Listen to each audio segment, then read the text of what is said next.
어제는 이제 다른 해외 사례를 몇 가지 말씀드렸는데 주로 재활용이나 아니면은 재활용 가기 전에 아예 원인 부분에서 이 쓰레기 발생을 줄이는 부분, 그 부분을 전 세계적으로 어떻게 하고 있는가 그걸 좀 말씀드렸는데, 오늘은 대량 생산 체계에 우리가 대량 소비를 하고 있죠. 그러니까 대량 생산, 대량 소비하고 있고, 그러면서 이제 대량 폐기를 하는 시대인데, 이 대량 폐기 시대, 대량 처리 시설을 두고 굉장히 많은 갈등이 일어나고 있습니다.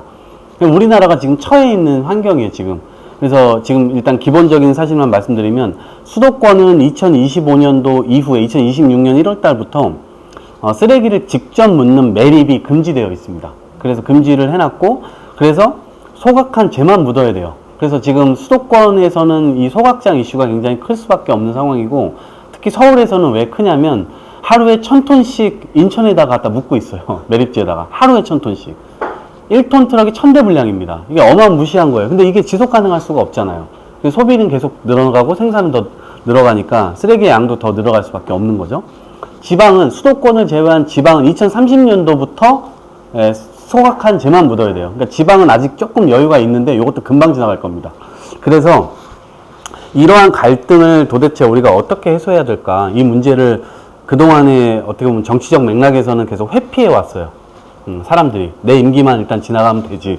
사람들도 결국 터지게 될 문제인데, 근데 이 책임이라고 하는 측면에서는 계속 회피할 수 없다. 그래서 이 문제를 좀 다뤄보자라고 하는 거고요.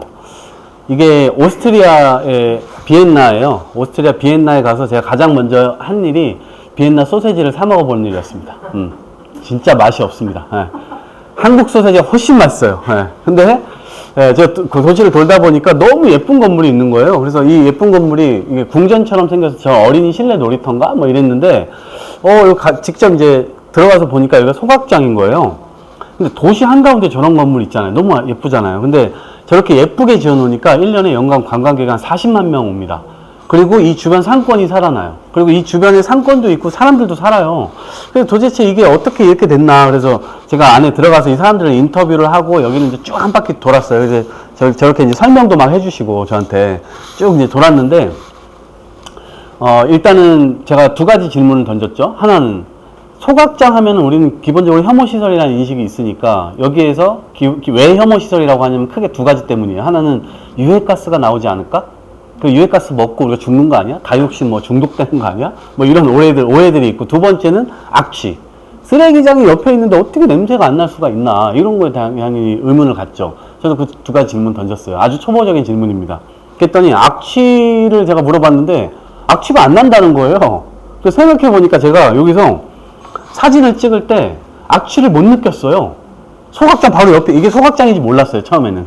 소각장인지 모를 정도로 악취를 못 맡았어요. 근데 들어가 보니까 소각장이었고, 왜 안 나냐 그랬더니 음압시설을 다 설치를 해놨대요. 음압시설이 뭐냐? 음압. 이렇게 해서 공기를 빨아들이는 시설입니다. 그래서 혹시 창문을 열어두잖아요? 이게 하나의 진공청소기 건물이라고 생각하시면 돼요. 밖에서 공기를 안으로 다 빨아들입니다. 그러니까 밖에서는 이 안에서 이 쓰레기가 안에 있는 이 냄새를 밖에서 맡을 수가 없는 겁니다.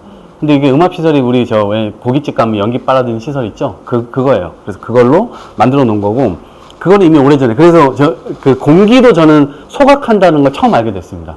공기도 소각해서 처리합니다. 연소 처리해버리는 거예요. 두 번째로, 그러면, 유해가스, 다이옥신 같은 거, 뭐, 질소산화물, 환가스, 뭐, 이게 다양하게 나오잖아요? 이거를 어떻게 처리하지? 근데 이거를요, 기본적으로 기술적으로 다 처리를 한다고 하는, 이건 이미 20년 전에 끝난 논쟁이라는 거예요, 유럽에서는. 그래서 실제 우리나라도 잘 생각해 보세요. 우리나라 서울에도요, 소각장이 4개가 도심 한가운데 있습니다. 예. 그런데 다이옥신 때문에 뭐 안 걸렸다는 얘기 들어보셨어요? 없어요. 그러니까 이거는 사실 오해에 기반한 거예요. 그래서 저는 그것이 관의 게을름이다, 이렇게 얘기를 합니다. 관에서 소각장에 대해 설명 안 해줘요. 그 오해에 쌓인 채로 그대로 그냥 냅두는 거예요. 왜 그렇게 하냐. 그래갖고, 이런 사례들을 많이 알려주면 좋은데, 이건 상식으로만 알아두세요. 소각장에서 소각이 되는, 쓰레기가 소각되는 열의 온도가 1000도예요. 1000도인 이유는 850도와 1100도 사이로 해야만 위로 올라갔을 때 나오는 가스와 아래로 나오는 유해가스를 막을 수가 있어서, 요 사이로 합니다. 그래서 1000도 정도를 유지하는데, 쓰레기를 소각하는 개념이기도 하지만 이걸 거꾸로 생각해보면, 불을 쓰레기로 연료화해서 이 쓰레기가 연료화돼서 불을 유지시키는 이 원동력인 거예요. 이 불이 유지되면서 뭘 발생시키냐? 열을 발생시키죠. 그 위에, 불 위에다가 냄비를 올려놓고 끓이면 따뜻한 물이 되는 거예요. 우리가 샤워할 때 쓰는 뜨거운 물. 그리고 그거를 우리나라는 온돌로 난방을 하지만 유럽은 라디에이터로 데우잖아요. 그렇게 해서 공기에 열 에너지를 사용합니다. 그리고 열 에너지로 터빈을 돌려서 전기를 또 생산해요. 그래서 열과 난방 전기를 생산해서 유럽은 이미 오래전부터 이 소각장 전력을 사용하면서 그린 뉴딜 에너지로 쓰고 있습니다. 네, 이렇게 해서 쓰레기도 소멸시키면서 매립량을 최소화하고 열과 난방 전기를 생산해서 요 소각장 주변에 사는 6만 가구에 공급을 합니다. 이 지역 주민들이 이거를 좋아할 수밖에 없는 거죠. 네. 여기는 덴마크예요. 코펜하겐이에요. 코펜하겐에 이제 가서 연기 또 엄청 내뿜고 있어 들어가 봤죠. 엄청 쾌적해요. 근데 이 건물이 뭐였냐? 이것도 소각장인데 이 건물이 이렇게 스키장으로 만든 소각장입니다. 이렇게 만들었어요. 제가 한참 갔을 때 공사 현장이었는데 지금 완전 이 도시의 랜드마크가 돼버렸습니다. 지금 그래서 굉장히 이게 스키도 타고 옆에 오솔길 산책도 하고 저 옆에 암벽 등반 한 80m짜리 암벽 등반하고 엘리베이터 타고 올라가면 저 위에 저 스웨덴 말매까지 다 보입니다. 그래서 이렇게 하는데 지금 보시다시피 다 평지예요. 덴마크가. 덴마크 가시면 세계 최고의 자전거 도시입니다. 자전거 타고 너무 그러니까 저는 어떻게 생각했냐면 자전거를 이제 타고 제가 도시를 돌아다니는데 얘네가 인도를 만들고 자전거 도로를 만들고 그 다음에 차도를 만들었구나 이런 생각이 들 정도로 인도와 자전거 도로를 너무 잘 해놨어요. 자전거 신호도 따로 해놓고. 근데 우리나라는 일단 차도부터 깔죠. 그게 뭐가 우선시 되느냐에 따라서 이게 사람의 어떤 행동 패턴이나 이런 게 달라지죠. 보시면 아파트 단지 저기도 200m 밖에 차이 안 나요. 직선 거리로. 저기 있는 사람들도 당연히 자기 자식들 데리고 와가지고 우리 집 앞에는 안 된다고 데모를 했겠죠. 2년 반 걸렸어요. 정치인들과 공무원들이 포기하지 않고 저 사람들과 끊임없이 공론장에서 대화를 합니다.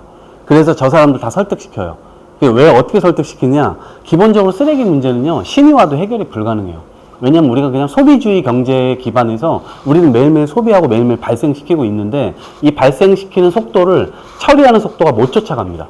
힘이와도 해결이 불가능한 문제는 너무나 물리적인 문제죠. 그냥 숫자의 문제예요. 10개를 발생시키고 2개를 처리할 수 있는 시설인데 8개는 어떻게 처리합니까? 그러니까 아무리 투표로 구청장을 바꿔치기 해도 그 사람이 새로 들어와도 못하는 거예요. 그래서 이 문제에 대해서 서로 여야 정쟁거리가 아니고 국민들과 함께 실제 앞으로 나아가야 될 방향이 어디냐 이걸 논의를 합니다. 그래서 이거를 지금은 그때 반대했던 엄마 아빠들 애기들 데리고 와서 이 쓰레기 소각장에 있는 레스토랑에서 밥 먹습니다. 맥주 마시고. 나중에 가보세요. 이 덴마크 가서 사람들한테 물어보세요.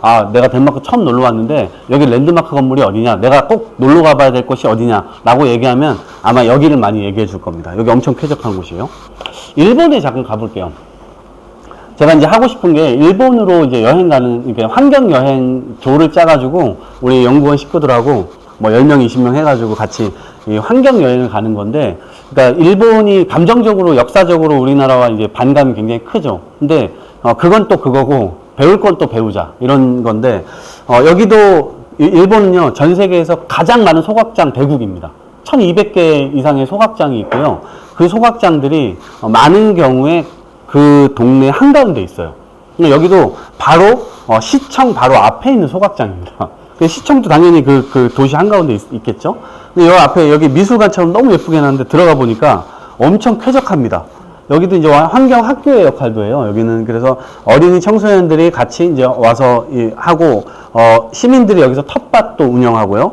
그리고 24시간 365일 쓰레기를 얼마나 소각하는지, 어떤 유해가스가 나오는지, 그 다음에 열과 난방 전기를 얼마나 생산하는지를 다 공개해버립니다. 여기는 속이는 게 없어요. 일하는 사람들도 폐쇄적인 곳이 아니라 저렇게 유리벽으로 만들어놔서 시민들이 의심할 만한 폐쇄성을 전부 다 이렇게 오픈해버렸습니다. 그래서 이렇게 해서 다 믿을만하게, 그리고 운영위원회도 주민들이 직접 참여하고, 여기도 마찬가지로 열과 난방 전기를 생산해서 요 지역 주민들에게 환원하고 있고, 남는 거는 도쿄전력에 판매해가지고 수익을 올리고 있고요. 그래서 일본과 유럽이 전반적으로 이거를 그린 뉴딜 에너지 시설로 이걸 만들고, 최근에는 중국도 선회를 했습니다. 중국은 원래 무지막지한 매립 국가였습니다. 근데 단적인 예로 중국에 시안이라고 하는 도시가 있어요. 너무 아름다운 도시예요. 성벽이 너무 아름답고, 근데 관광도 많이 가죠. 거기에 전 세계에서 가장 큰 축구장 100개 크기의 어마어마한 매립지가 있습니다. 근데 그 매립지가 100년을 설계했어요. 100년을 쓸 것이다. 이렇게 예측을 해가지고 설계를 했는데 이게 25년 만에 다 차버렸습니다. 말이나 됩니까? 그래서 그 옆에다가 전 세계에서 가장 큰 소각장 4개를 통째로 짓고 있습니다. 무지막지하죠? 최근에 일본이 중국이 300개 정도의 소각장을 막 짓고 있습니다. 그게 다 이 동쪽에다 짓고 있거든요. 그래서 중국도 유럽과 일본 전략으로 이렇게 소각장 전략으로 가고 있어요. 왜냐하면 땅에다가 쓰레기를 묻는 건 최악의 방법입니다. 그래서 이 전략으로 이제 가고 있고, 이 세계 소각장의 공통점들은 바로 이겁니다. 일방적으로 정치적 결정하는 거, 이게 공감을 못 받으면 당연히 그건 밀고 나갈 수가 없어요. 그러니까 공감대 형성하고 이런 것들을 해야 되는데, 그 전에 실제로 소각장의 어떤 우려에 대해서 시민들이 우려하고 있는 바를 이해한 채로 그것을 설명하기 위해 노력해야 되고, 이런 좋은 소각장들의 사례를 시민들에게 많이 노출을 시켜줄수록 이해의 폭이 커지겠죠. 그래서 그 형태가 관과 정치가 해야 될 일들이다. 그런 이후에 이런 정책들이 들어가야 된다. 하나만 더 말씀드릴게요. 음식물 이거는 아주 이제 획기적인 방식인데, 제가 최근에 또 중국을 또 갔다 왔어요. 여기 중국이고요. 여기 제가 이제 지구촌장, 제가 별명이 지구촌장이니까, 지구촌장 왔다고 이제 태극기도 딱 걸어놓고, 얘네가 딱 저를 이제 맞이를 해줬죠. 이 사람 추리닝 입고 있는데, 중국은 회사에 가면 회장이고 부회장이고 전부 다 이렇게 추리닝 입고 다니더라고요. 격식이라는 게 원래 없나 봐요. 그래서 부회장님이 저 이제 견학을 했고, 회장님하고 인터뷰를 했는데, 여긴 뭐가 있냐면, 여긴 아주 엽기적인데, 건물이 처음부터 끝까지 엄청 길죠. 엄청 긴 건물인데, 이게 저 위에는 이제 스마트 팜입니다. 저게 뭐가 있냐? 토마토하고 오이가 있어요. 1층은 시멘트 구조물인데, 저긴 1층이고 2층. 근데 왜 얘네가 토마토하고 오이인데, 저한테 설명을 하기를 슈퍼 토마토와 슈퍼 오이라고 얘기를 해요. 그럼 왜 슈퍼자를 붙였냐? 그랬더니 토마토를 딱 따서 먹어보래요. 그냥 먹어봤죠? 제가 전 세계를 61개국을 다니면서 제가 이 토마토를 먹어봤는데, 맛은 다 거기거든요. 유일하게 달랐던 데가 여기였어요. 아니, 왜 맛이 이렇게 맛있는 거야? 왜 어떻게 이렇게 찰지죠? 왜 맛있죠? 물어보니까 1층에 비결이 있다 그러는 거예요. 그래서 1층에 뭐가 있습니까? 그래서 가보고 싶습니다 그랬더니 사람은 들어갈 수가 없대요. 그래? 그러면 어떻게 해야 되는데 따라오래요. 관제실로 저를 데려가요. 관제실에 딱 가봤더니 뭐가 있냐면, 저 1층 여기가 쫙 다 연결되어 있는 곳인데, 저기에 바퀴벌레가 있습니다. 바퀴벌레 10억 마리가 있는데, 바퀴벌레 10억 마리가 하루에 50톤의 음식물 쓰레기를 먹어치웁니다. 50톤을 먹어치웁니다. 앞으로 다시 갈게요. 좀 계속 보기 뭐하니까. 네. 50톤의 음식물 쓰레기, 제가 2가지 질문을 던졌죠. 첫 번째, 바퀴벌레가 편식하지 않나요? 바퀴벌레가 마라탕 먹어요? 이렇게 물어봤어요. 허거 먹나요? 물어봤어요. 근데 얘네가 8년 동안 실험을 해봤대요. 아시아 음식, 중국 음식, 일본 음식, 한국 음식, 김치, 짜장면, 탕수육, 유럽 음식, 아프리카 음식, 이렇게 해서 섞어. 단맛, 짠맛, 쓴맛, 매운맛 다 이렇게 섞어서 다 잘 먹더래요. 아무것도 기피하지 않더래요. 오케이, 됐다. 가두기만 하면 돼요. 근데 제가 2번째 질문 던졌어요. 바퀴벌레가 혹시 탈출하면 어떡하죠? 네. 그랬더니 얘네가 이것도 8년 동안 똑같은 시간에 실험을 했대요. 근데, 플라스틱 통 안에 넣었는데 얘네가 시간이 지나니까 얇은 지점을 뚫고 나가더래요. 그래? 근데 나무통도 시간이 지나니까 뚫고 나가더래요. 야, 그럼 바퀴벌레 어떻게 도대체 가두냐? 근데 유일하게 통과되지 못한 통이 있었는데, 그 통이 유리통이었답니다. 유리벽에서 바퀴벌레가 미끄러져가지고 힘을 못 쓰더래요. 그래가지고 얘네가 저한테 설명하기를 탈출하지 못하게 3가지 커튼을 설치해놨다, 이렇게 얘기를 했어요. 영어로 3가지 커튼. 근데 커튼이 뭐냐? 첫 번째 커튼이 뭐냐? 그게 이제 유리통인 거예요. 그래서 저 시멘트 구조물 안에 유리벽으로 이제 사방팔방 다 발라놓은 거죠. 그리고 2번째 커튼이 저 시멘트입니다. 시멘트로 두껍게 쳐가지고, 그런데 지진이 날 경우에는 어쨌든 이게 뚫릴 거 아니에요. 그러면 이제 바퀴벌레들도 야, 나가자! 해가지고 다 나올 거 아니에요. 그래서 여기 자세히 보시면 시멘트 구조물로 이 건물 구조물을 삥 둘러가지고 연못을 파놨습니다. 저기에다 잉어를 풀어놨습니다. 그런데 잉어하고 바퀴벌레는 원래 만날 수 없는 생태계에 사는 애들이잖아요. 당연히 서로가 서로를 모르겠지. 그런데 이게 잉어를 10세대에 걸쳐서 개량을 합니다. 바퀴벌레를 먹도록. 그래서 바퀴벌레 먹는 잉어 종을 하나 만들어요, 얘네가. 그래서 저기다 풀어놨어요. 그래서 이제 탈출하다가 물에 빠지면 전부 다 이제 잉어가 다 잡아먹는 거죠. 근데 잉어가 이제 이거 보초를 서고 있는 건데, 이거를 저한테 설명할 때 바퀴벌레 호텔이라고 설명했는데, 설명을 들으면 들을수록 바퀴벌레 감옥 같다는 생각을 많이 했어요. 그런데 여러분 설국열차라는 영화 보셨는지 모르겠어요. 이게 생태계가 그대로 유지되어야만 이게 쾌적하게 살 수가 있어요. 그죠? 10억 마리니까, 근데 얘네가 하루에 6번 밥을 먹어요. 그리고 이틀에 한 번 알을 깝니다. 알 하나에서 16마리씩 부화해요.